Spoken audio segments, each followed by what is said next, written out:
blaze the booth. Leave my soul in the booth, cause I ain't got nothing to lose. You didn't get in the morning.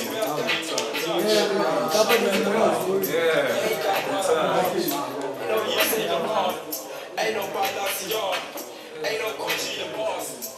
Ain't no so I don't shop at the mall. I don't shop at the mall. Rap The bricks are this.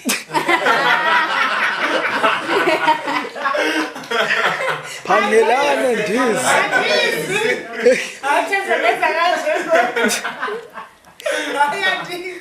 Hey, Bricks got that nigga so mad, bruh. He was so mad. He was so mad.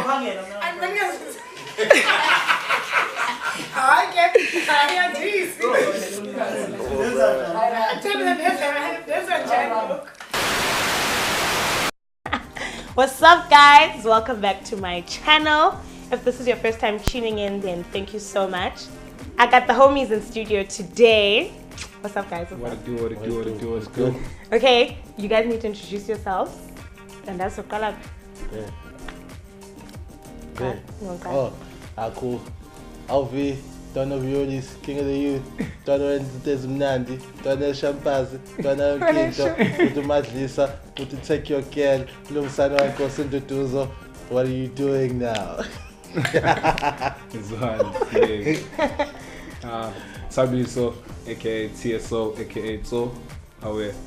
Alright, so guys, they go by King of the Youth. You guys need to explain what that is. So basically, we created King of Youth just in a point of creating experiences for young kids. It was a thing of like, actually, when I first came out saying King of the Youth, most people thought it was like a one-sided thing because I was just like, yo, I'm the king of everybody. Because of my kind of like my persona and everything like that. But in the day, it's not really about everything. It's just about like the young kids actually feeling and uplifting themselves. Like, okay, cool. King of the Youth is for all of us, you know what I mean? I was in a position where I can actually help a lot of niggas in the city. So I decided, no, let me create something for a space for kids to just come through, do what you want to do. And then we kind of like, it's a stabbing point of like, brands need us now as the kids to kind of do dope things. Because they use our lingo in their ads, they use our kids, they use our ideas. So why not us as kids kind of have a thing of like, okay, cool, let's do something for us. How we met, I met this nigga on Twitter. First year at Howard, 2014. I was first year at Howard. I saw a couple of niggas on campus, niggas were on their Pyrex, you know, and old Virgil stuff, like the first stuff that he ever had out. You know, niggas all damp out on a Friday, wearing suits and so as a guy was into fashion, so you kind of like observe niggas from afar, you're like, hey, these niggas actually onto something, you know, that you're on. So you kind of get to know them, you know, you link up through style. So that's basically how the friendship started, yeah. Okay, so we create certain avenues where guys can actually come through if you're a musician or you design, or we kind of build experiences for kids where we can run it ourselves as the youth and we can actually present what ideas we have on our own. You know what I mean? That's why we created things like This Is Real Life, which is a free concert that we did. Earlier in the year we did one with Family Tree at Howard College. For us that was like a case of like, okay, cool. If you're a student, you don't have $150 or $200 to go buy a ticket. Let me do you one better. We'll bring it straight to you on campus where you're in class. You know what I mean? Yeah. It's those type of avenues where we're trying to give the kids a lot so that they can actually like, okay, cool, we have these experiences, because not a lot like happens here. It's kind of repetitive in the city. You know? But like to basically add like on what he was saying with the whole King of the Youth thing. So it's basically like the power of collaboration. Basically like one of the ethos I would say that thrives within this whole like collective, you know. So basically like as two young people that are into like packaging ideas, you know, like and presentation, you know what I'm saying, like to get like creative and how you actually like, you know, like get talent and actually present it to the world, like so to say. So basically like we link up with whatever kid or whoever is doing like something that is dope, we take them in and then we like, so you coming through with these talents, and then since we are into like the whole presentation of how we actually deliver that to everybody else, we're gonna come up with ways just like with how we do like the Mlazi Milano, like it wouldn't be like your typical setup or whatever, you know, like the whole presentation of like the talent that we're working with basically like is what we're into mostly. Also like how we actually get your talent out there. Yo, hold up, shout out to Future, Zol, Mel. yo, we see you. There's actually 5 Shout of us. out. Not 2. There's 5 of us. Shout out to Inner Source as well. We see you. Anyway. Wow. Wow. Okay, guys, so I go to Howard and like I've seen what you guys have been doing. Yeah. I've seen like it's been really, really dope. And I feel like it will never be the same. Like, like oh my gosh. But did it always start as a thing of like, was it always going to be music and talent? Or what was the first actual like idea that you guys wanted to do? I'd say the foundation basically like out of like everybody that he just mentioned is like clothing. Basically like when it comes to like style, clothing, whether it's high end, low end, street, but mostly street, like because we're mostly like street guys, so whatever like streetwear is popping out, like When we came up with King of the Youth, it was about the clothing because yeah. the guys I was working with before, it's another street brand in Durban. We're not kind of getting the whole gist of like presentation of things. Yeah. So it was always a thing of like an era of where people do you do clothing, you do photo shoots, you take pre-orders, then I take your money for pre-orders, and then I go make that clothes, and then you take like another week. You know what I mean? For us, it was always about the clothes, but it was never a case of I will never compromise the quality. the quality, yeah. Because I don't want to have a case. If when you can't go down, Mr. Price, would say, yo, I want to buy this T-shirt. Okay, no, come back next week. Yeah. You know what I mean? Makes So sense. that's the kind of situation where it's like we need to kind of have a system of where we're actually able to have product, not a lot, but just for you to have product so you don't have to wait. So the guys I was actually working with at the time didn't kind of get that gist. They just Okay. wanted. There's a thing that most creators in Durban kind of get. It's when you do one thing and it pops, you kind of stick with it. It's like when you have one hit single, you kind of ride that wave until it kind of dies out. Yeah. And then they struggle when you say, okay, let's do new shit. So I was like, okay, cool, I'm tired of you niggas because you guys don't listen to me. I actually hit up my boy, I'm like, yo, dog, we need to start our own thing. Like, I know what it is, I don't care what it is, but, and then it grew because we started connecting with certain people and then it kind of like took a whole 360 turn. Okay, so that's really, really great because I know there are a lot of kids who don't know how to go about doing a lot of stuff, so that's really cool. But now, what are the challenges that you faced with trying to do it?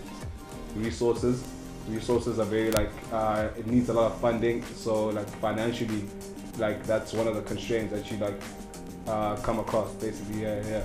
Another thing is like it's people actually and we're so stuck in like a 1D box. It's actually kind of like we kind of reached a point where we kind of don't care what people think about what we do. It's just a matter of okay, cool, get out the vision, think about what other people are gonna view it, but also fuck what other people think. You know what I mean? It's that type of vibe where it's like, okay, cool, I'm not trying to please you, I'm not trying to please the masses, but at the end of the day, this is how everyone else is moving. Why are we not moving like that? Why are It's we like stagnant? everyone goes this way, we go that way. You know what I mean? Yeah. With that, it's like, and it's the resources thing. It's like, okay, cool. Yeah, we might have certain resources now because of the way we move, but it's still a situation where if I still can't make the clothing that I want to make, I'm still like, I don't have those type of resources. You know? Like, have you always had a great supportive system? People are going to be there, try and run the ideas with you and like push you to get there, or it's like I'm on my own, Like personally, like family-wise and all of that stuff. Yeah. Me personally, it's never been a problem because I come from a family that like the background also like there like is fashion. Like my mother, like So my it's a mother. big influence, Yeah, yeah. like my mother like is a big influence to me because She's like jiggy as hell. she loves fashion. Like my mom would come through rocking like a Camo Alpha Industry bomber, and you're like, Uma wako, baba uma wako. You know what I'm saying? Like those type of things. Like What's that? Yo, mine's a completely different story. My mom is super traditional. Like, you go to school, go to varsity, go work office job, get kids, get married, fucking die. Wow. What the fuck happens in between all that type of shit? Yeah. We actually had a thing where I lived in Tabiso's like floor for like 2 months because my mom was like, yo, you gotta do what this. You know, when you have a situation where you kind of were a bit financially dependent on them, parents have that thing of like, okay, you can't go anywhere. Yeah. You know what I mean? It's always a finance thing with parents like, okay, cool, I'm gonna block you here, so when I block can't you do here, certain you have to things. do what I have to do. I Yeah. was just like, yo, deuces, fuck it, I'm out. And No that's so offense. rare because they don't expect you to be like, if you're not No. gonna help me, then babu. yeah. True, but it's like it's what most kids are held back by is like fear of like, okay, cool, yo, if I leave home, Zolamba the next day, or yo, you know what I mean? Like Yeah. I put that aside. I was like, okay, cool. This is what I want to do. I love you as my friend, but yo, I was done. We all live in an era of like, it's the Renaissance. You can do more than one thing. You can be multidisciplined in different fields. You can go to school, have a job. Be like I know dudes that are lawyers, that are DJs. Yeah. You know what I mean? Yeah, it's all about There's a balance. lot that you can do provided with the space that we're in right now. There's still a long way to go with that. Okay, so I'm gonna give you guys eras. Yeah. Since you guys know so much about fashion, you need to give me like what was like trending at that time. What if I wasn't born? No, but I mean, if that's what I you're get passionate you, I about, you get should you. like know. Okay. I get So you. we're gonna try. So first era, 60s. Whoa. Joe, you had the vibe with the bootlegs in the '60s. Elton John with the But pinstripe shirts that with the depends, whether, like, corduroys. it's disco. What do you say? Or like a lot of things were trending, but like in certain, like in Cities. certain subcultures and in certain cities, though. But like, you could say like now 60s is like the Nomuzi handle. Oh, okay. Okay. So 70s. 70s chucks. Yeah. Those Chuck. are my favorite. 70s The leather. chucks with the chicks, with the high waist pants and Pants. the golfers. Yeah. The lapel situation was always extra. You know how Andre 3000 dresses? Yeah. Yeah, that vibe. Okay, 80s. 80s. 80s was a lot of soul. That's when these Cadillac groups came about. I'm an afro. I'm an afro in the suits in the South though. Yeah. This guy, 'Cause man. I don't really pay attention to like a lot of Western stuff. I'd say like during those eras, like, cause mostly like if you go back, it's mostly like A lot of country, white people. A lot of like white. a low, so like it was dope aesthetically, but yeah, I get you. 90s. Yo, you had Fubu, you had Shanjan, you had Rockaway. I'm telling you now, Brooklyn was the shit back then. I'm saying it was like the time of like The when baggy. hip hop actually came out. Yeah. Like, it was like the baggy era, baggy the era. Black Tims. It was like that era, just like what when B.I.G. had the Versace Like shirts shirts, on. yeah, The first time we silk saw God, shirts, yeah. it was those type of vibes. It With was the gold chains. You had two things. You had the flauns, or you had the Tupac with the bandana. Magangi, man, the man from Harlem. Dapper Dapper Dan. Dan. That's what Dapper With Dan the- came about. Yeah, like with your Kango hats, LL Cool J style, Yo, Jay-Z, Dapper the Dan. do-rags. You know what? Let's tell you. Let me school you now. Dapper Dan is doing Don Design is doing what Dapper Dan is doing now. Yeah. It's called bootlegging. So basically, you take famous brands at the time and you make your own version of that same product. Dapper Dan did that with Versace, did that with Gucci, did that with Gucci, Prada. Chanel. He took their product and he'd make a product that was never made, but he sold it to rappers. So bootlegging became a thing. Dapper Dan actually he created an era of where it's like, yo, fuck the rich, we can make the sun ourselves as well. You know what I mean? Yeah. Okay. But ours will be swaggier. Okay, so you guys are just so clued up. Like, I don't even know half of the stuff that you guys mentioned. When did you realize that fashion is what you wanted to go into, or something that you were interested in? Did you Google this? Yo, Who I introduced it to remember. you? I remember. I was young. I was probably preschool. My grandmother came home with this velvet blazer for me, because my grandmother used to sell what do you call this thing? Like secondhand clothing and stuff like that comes in those huge bags, blah blah blah, and then you go out there and sell it. Yeah. She came through with this velvet blazer, and then when I put it on, that thing. I wore to a crash the next day. I was in there with my corduroy, yeah, looking clean, looking hella clean. So I think that's when maybe I started paying attention to what I was wearing. Maybe, yeah. I'd say back then, preschool, grade 1, yeah. That was a long time ago. Yeah. Phew, at that time, I don't think I cared. Nah, whatever.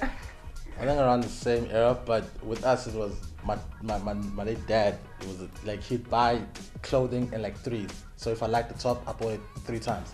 He did it with me as well. If he liked the pants I wore that day, he'd buy it for me 3 times.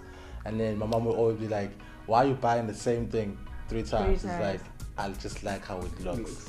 Like So- I just like how it looks. So my mom had a thing of we used to sell Levi jeans back in the day. Okay, so do's and don'ts in fashion in 2017. For men, I'll stick with men. Okay. Women is complicated. There's a lot I can say. You know? Okay. Yeah, but I'll stick with men. Alright, cool. Do men. Niggas, stop wearing Roches. That shit's not cool. You got the shit you at the gym with. Stop wearing superstars. Them joints is ugly. If you wear What's wrong with superstars with the superstars? shell tops that are cracked at the front, we know that shit's fugazi. Another thing is, niggas, stop wearing these ugly ass refinery jackets that are for chicks. Refineries for honeys, man. Another thing, if you're gonna make a tracksuit, make a clean ass tracksuit. Don't make this thing that's bagging. You know what you're looking for. Another thing is, Nah, me. stop wearing fake shit in general. If you can't afford it, don't buy it. Don't. Nigga, we know your off-white is fake. Don't. Your friend stop. No. Anyway, that off-white is fake. That Gucci slipper, they didn't make those. Except your white socks, that's supposed to be straight. It starts to the side. We know that shit, homie. Trust me. Stop wearing fake shit in general. Basically, with me, all I would say is just wear something that is comfortable, wear something that you like. Actually, wear your size. Like wear your size, yeah. Like be comfortable in whatever makes you comfortable. No more Whatever you bedazzles. go fly in it. Now I can do a bedazzle like an Ed Hardy. I can bring that back. You can't bring that thing I back. That can. thing died in I the. can. Hey, that thing died. Nah. You saw the homie out there in the bedazzle in the hat in the club. It's He your looked stupid. fit. It's all about the fit. Because with me, like it's not about brands. It's about style. You know what I'm saying? I can take something from like the 20s, Yeah. even if I can. I can make it like like part of like what is happening. Like I can make it urban. Let me put it like that. Because like it's all about style. It's all about how you put it together. It's all about your silhouettes and what it like. When I look at it, it must fit a certain Yeah. way and look a certain way. You know what I'm saying? Yes. I think So, that really applies to everyone. anything that you like, you feel comfortable in, wear it. Okay. I think that's it for today. Thank you guys for pulling through. No way. The Briones! I don't even know how to say it, guys, but okay, it's fine. Anyway, thank you guys for tuning in. Please do like, comment, subscribe, share this video. Yes. Bye. Leave my soul in the booth, cause I ain't